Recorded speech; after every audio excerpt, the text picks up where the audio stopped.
बिस्मिल्लाहिर्रहमानिर्रहीम। अस्सलाम वालेकुम डियर स्टूडेंट। आज हम स्टार्ट करेंगे lecture number 14 review exercise chapter number 1 के एमसीक्यूज़। क्वेश्चन नंबर 1 है ये रिव्यू एक्सरसाइज का।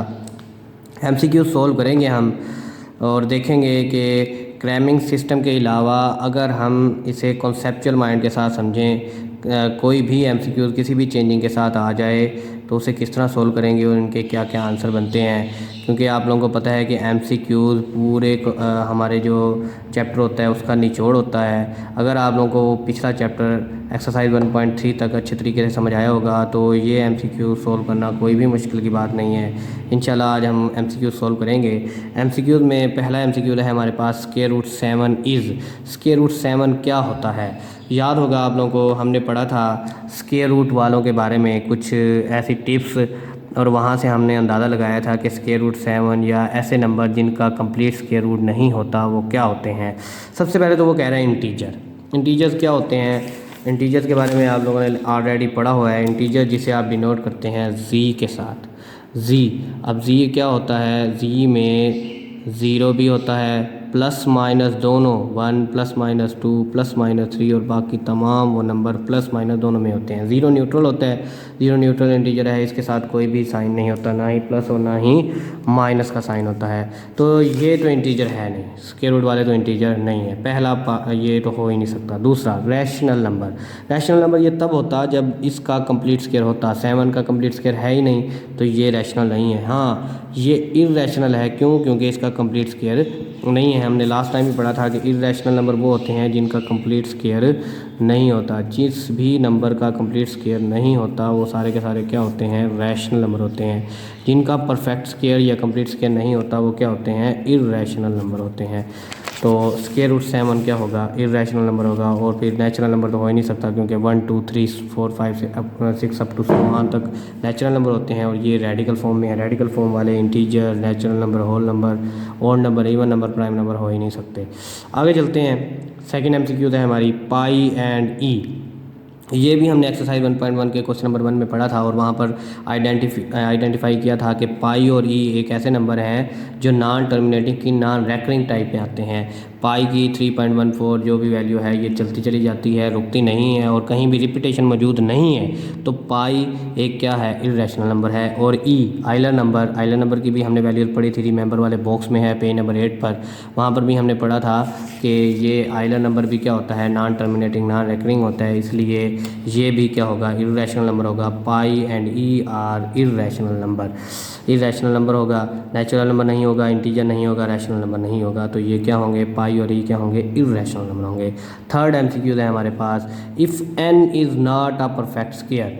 अगर एन का परफेक्ट स्क्वायर नहीं है, अगर एन का परफेक्ट स्क्वायर नहीं है तो वो एन क्या होगा? स्क्वायर रूट अगर ले लिया जाए, उसका स्क्वायर रूट ले लिया जाए और उसका परफेक्ट स्क्वायर ना हो तो वो क्या होगा? अभी मैंने डिस्कस किया कि जिनका भी कंप्लीट स्क्वायर नहीं होता, जिनका भी कंप्लीट स्क्वायर नहीं होता वो क्या होते हैं? इर्रेशनल होते हैं। और जिनका कंप्लीट स्क्वायर होता है वो क्या होते हैं?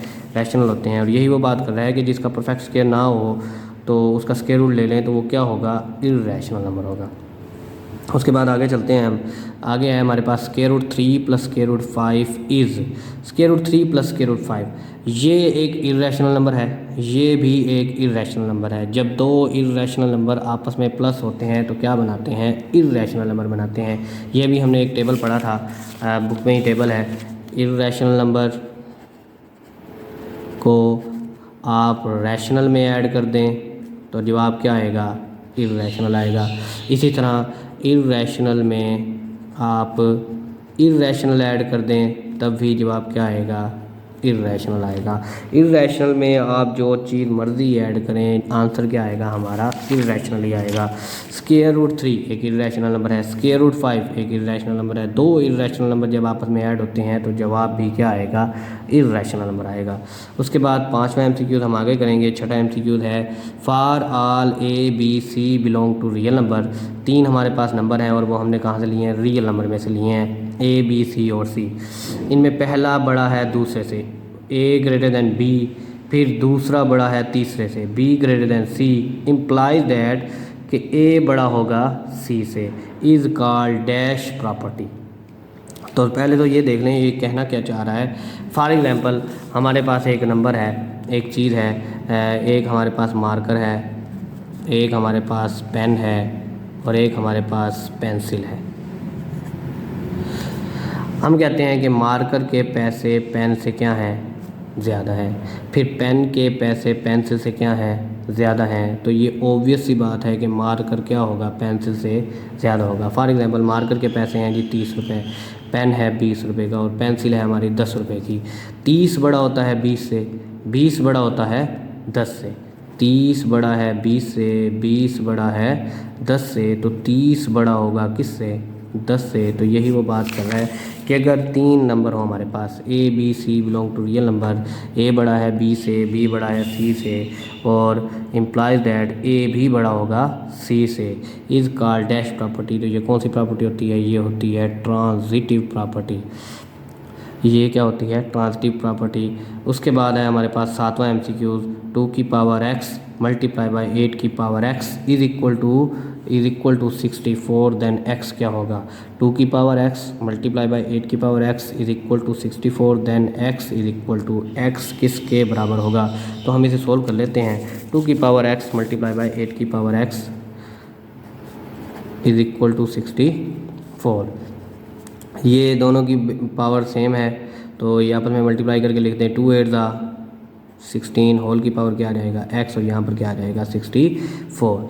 जब भी आपने पढ़ा था एक्सरसाइज 1.2 में कि ऐसे क्वेश्चन जिन्हें आप सोल्व करते हैं और जो चीज़ आपने फाइंड आउट करनी है वो वेरिएबल में हो, एक्सरसाइज 1.2 में पढ़ा था कि जो चीज़ आपने फाइंड आउट करनी हो वो वेरिएबल में हो तो आप बेसिस दोनों तरफ भी क्या करते हैं, सेम करते हैं। 16 की पावर x है और हमने x फाइंड आउट करना है तो क्या करेंगे, इसको और इसको सेम पावर में लेकर जाएंगे, किसी की सेम पावर बनाए, सेम बेसिस बनाएंगे, इसकी भी बेसिस वही बनाएंगे और इसकी भी बेसिस वही बनाएंगे, तो वहाँ से आंसर निकालेंगे। 16 को लिख सकते हैं 4 का स्क्वायर, होल की पावर क्या आ जाएगी x, इसे लिख सकते हैं 4 की पावर 3। पावर की पावर आपस में क्या हो जाती हैं, multiply. 4 to x is equal to 4 का क्यूब, बेसिस से बेसिस कट हो जाएंगी, 2x इज़ इक्वल टू 3, तो x किसके बराबर आएगा हमारे पास 3/2। तो देखेंगे यहाँ पर 3/2 कहाँ है, यही हमारा क्या है पहला पार्ट क्या होगा, इसका आंसर होगा। आगे चलते हैं और हम इसकी MCQ नंबर 8 करेंगे। MCQ नंबर 8 क्या है, कहता है let A B belong to real number then A is equal to B and B is equal to A is called dash property. 1 2 हमारे पास रियल नंबर हैं और पहला दूसरे के बराबर है और दूसरा पहले के बराबर है, तो इस प्रॉपर्टी को आप क्या कहते हैं, रिफ्लेक्सिव प्रॉपर्टी कहते हैं, सिमेट्रिक कहते हैं, ट्रांजिटिव कहते हैं, एडिटिव कहते हैं। तो अगर ऐसी चीज़ें, ऐसी प्रॉपर्टीज़ वाले जो MCQs आ जाते हैं, क्वेश्चन आ जाते हैं, तो उसके लिए आपको इसका हमारी जो न्यू 9th मैथ की बुक है उसका पेज नंबर 7 और पेज नंबर 8 अच्छे तरीके से याद होना चाहिए। ये मैंने आप लोगों को एक्सरसाइज 1.1 के क्वेश्चन नंबर 3 और क्वेश्चन नंबर 4 में जो हमारा लेक्चर नंबर 3 बनता है चैप्टर का, उसमें अच्छे तरीके से समझाया है। लेक्चर नंबर 4 बनता है, तो ज़रूर देखिएगा। अगर आप लोगों ने प्रॉपर्टी दोबारा से समझनी हो, कहीं से समझ ना आई हो तो वो लेक्चर दोबारा देखिएगा। वहाँ पर मैंने आप लोगों को ये ब्रीफली समझाया था, अच्छे तरीके से समझाया था, ऑर्डर प्रॉपर्टीज़, कम्यूटेटिव प्रॉपर्टी, ये तमाम प्रॉपर्टीज़ के बारे में। अब बात कर रहे हैं हम कि अगर 2 नंबर हैं और वो बिलोंग कर रहे हैं रियल नंबर से, पहला बराबर है दूसरे के और दूसरा बराबर है पहले के, तो ये कौन सी प्रॉपर्टी है। तो यहाँ पर आ जाएँ, हमारे पास प्रॉपर्टी दी हुई है कि अगर symmetric property for all A B belong to real number, A B belong कर रहा है रियल नंबर से, तो ए बराबर होगा बी के, इम्प्लाइज दैट बी बराबर होगा ए के, पहला दूसरे के और दूसरा पहले के बराबर होता है। तो ये कौन सी प्रॉपर्टी है, ये प्रॉपर्टी है सिमेट्रिक प्रॉपर्टी। तो देखेंगे यहाँ पर सिमेट्रिक कहाँ आ रहा है, तो सिमेट्रिक पर क्या कर देंगे, सर्कल लगा देंगे। उसके बाद नेक्स्ट चलते हैं, square root 75 plus square root 27 is equal. अब उसने हमसे ये नहीं पूछा कि बताएं कि क्या ये रैशनल हैं या इरेशनल हैं, उसने कहा कि इसको सिंप्लीफाई करके आंसर निकाल के बताएं कि इनमें से कौन सा आंसर सूटेबल है। तो इसको सोल्व कर लेते हैं। सोल्व करने के लिए स्क्वायर रूट क्या था हमारे पास 75 प्लस स्क्वायर रूट 27। जब भी ऐसे क्वेश्चन हो जिनका कंप्लीट स्क्वायर नहीं आता तो आप उसको चेंज किया करें ऐसे मल्टीपल में जिनमें से किसी एक का क्या बनता हो, स्क्वायर रूट बनता हो। अब 75 का कंप्लीट स्क्वायर नहीं होता 75 का कंप्लीट स्क्वायर रूट नहीं है तो आप इसे इसमें चेंज कर दें, ऐसी फॉर्म में चेंज कर दें जिनमें किसी एक का क्या हो स्क्वायर रूट कंप्लीट बनता हो, ऐसे मल्टीपल में लिख दें। 75 इसे लिख सकते हैं 25 3 ज़ा, 27 को लिख सकते हैं 9 3 ज़ा। 25 का स्क्वायर रूट अलग से ले लेंगे, 3 का अलग से ले लेंगे, 9 का अलग से, 3 का अलग से। 25 का square root complete square root होता है 5 स्क्वायर रूट 3, 9 का क्या होता है 3 स्क्वायर रूट 3। देखिए दोनों की कोफिशिएंट सेम है तो 5 + 3 कितना हो जाएगा 8 स्क्वायर रूट 3। तो सिंप्लीफाई करने के बाद इसका आंसर क्या आया 8 स्क्वायर रूट 3। तो यही हमारा क्या होगा रिक्वायर्ड आंसर होगा 8 स्क्वायर रूट 3। आगे चलते हैं, अगला है हमारे पास द प्रोडक्ट ऑफ, जो हमारा 10वां MCQ बनता है, the product of 3 + square root 5 into 3 - square root 5 is.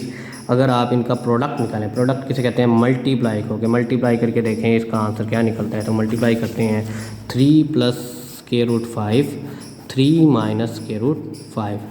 आप इसे दोनों मेथड से कर लें। डायरेक्ट ये होगा कि ये फार्मूला बन रहा है कि दो सेम चीज़ें, एक ब्रैकेट में प्लस हैं एक ब्रैकेट में माइनस हैं, तो ऐसे फार्मूले में जहाँ पर a + b और a - b दो सेम वैल्यू और मल्टीप्लाई हो रही हैं, एक ब्रैकेट में प्लस और एक ब्रैकेट में माइनस हो रही हैं, तो उसका फार्मूला होता था a² - b स्क्वायर। तो यहाँ पर फार्मूला लगा दें तो 3 का स्क्वायर माइनस स्क्वायर रूट 5 का स्क्वायर, 3 का स्क्वायर 9 होता है, स्क्वायर से स्क्वायर रूट खत्म होगा तो 9 - 5, आंसर क्या आएगा 4। अगर ये करना चाहें तो बहुत अच्छी बात है, वरना आप वही मल्टीप्लिकेशन वाला रूल अपनाएं, 3 को 3 से करें, फिर 3 को स्क्वायर रूट 5 से करें, फिर स्क्वायर रूट 5 को 3 से करें, फिर स्क्वायर रूट 5 को स्क्वायर रूट 5 से करें, तो उस तरह से भी सोल्व करेंगे तो आपका यही आंसर निकलेगा। तो 4 हमारे पास निकला है। और 4 क्या होता है 4 बताएं, 4 क्या हो सकता है। 4 प्राइम नंबर है? नहीं, प्राइम नंबर नहीं है। प्राइम नंबर क्या होता है जिसके सिर्फ 2 फैक्टर हों, एक हो और एक वो खुद हो। प्राइम नंबर ये 4 प्राइम नंबर नहीं है। क्यों? क्योंकि ये इसके तो 3 फैक्टर बनते हैं, एक तो 1 बनता है, एक 2 बनता है और एक वो खुद बनता है, तो ये प्राइम नंबर नहीं है।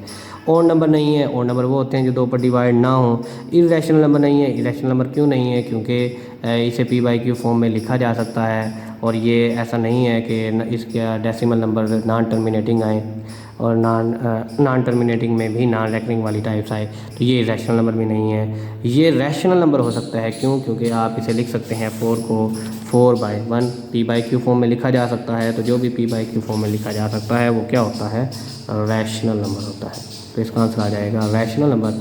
आगे चलते हैं, ये 5वां MCQ मैं लिखना भूल गया था तो मैंने एंड में लिखा है for all x belong to R x = x is called. For all यानी कि जो भी रियल नंबर लें वो रियल नंबर अपने आप के ही बराबर आ जाए, रिफ्लेक्शन दे दे ऐसा नंबर जो वो खुद ही अगले में आए। फॉर एग्ज़ाम्पल आप अपने आईने में अपनी ही देख रहे होते हैं, फेस देख रहे होते हैं, तो आप अपना ही क्या देख रहे होते हैं अक्स देख रहे होते हैं। एक नंबर इक्वालिटी के दूसरी तरफ भी वैसा ही सेम नंबर हो, वो दोनों नंबर आपस में बराबर होते हैं, तो ऐसी प्रॉपर्टी को क्या कहते हैं रिफ्लेक्सिव प्रॉपर्टी कहते हैं। तो ये था हमारा 5वां MCQ जो लिखना भूल गया था मैं, तो यहाँ पर एंड पर किया है। हमारे 10 MCQ से चैप्टर नंबर 1 के रिव्यू एक्सरसाइज के आई होप सो कि आप लोगों को अच्छे तरीके से समझ आए होंगे विद कॉन्सेप्ट। इंशाल्लाह मिलेंगे अगले लेक्चर के साथ और अगली वीडियोज़ के साथ। तब तक के लिए अल्लाह हाफिज़।